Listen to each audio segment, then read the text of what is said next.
21 তারিখ তো চলে যায়নি এখনো, তো আসুক 21 তারিখ। প্রেসিডেন্ট যদি আমাকেই গল্প করার জন্য ডাকেন তো কী করা যাবে, আমি গেলাম গল্প করতে। যাই হোক, সংগঠনের ব্যাপারে ডিটেলস কথা হয়েছে, পশ্চিমবাংলার ইলেকশনের প্রস্তুতি, সংগঠন, বাকি বলেছেন যে জোরদার কাজ করুন, এটা বলেছেন। সর্বভারতীয় সভাপতি যখন ডেকেছেন নিশ্চয়ই ইম্পর্টেন্ট, এবং সব ব্যাপারেই কথা হয়েছে ওনার সঙ্গে।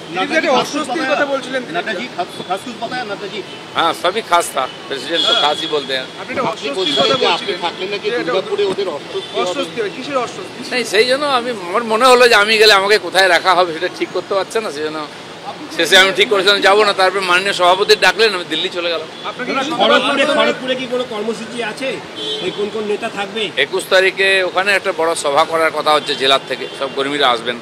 আর যারা আমাদের বাংলায় প্রায় 250 জন কর্মী টিএমসির হিংসার বলি হয়েছেন, তাদের প্রতি শ্রদ্ধাঞ্জলি সভা হবে।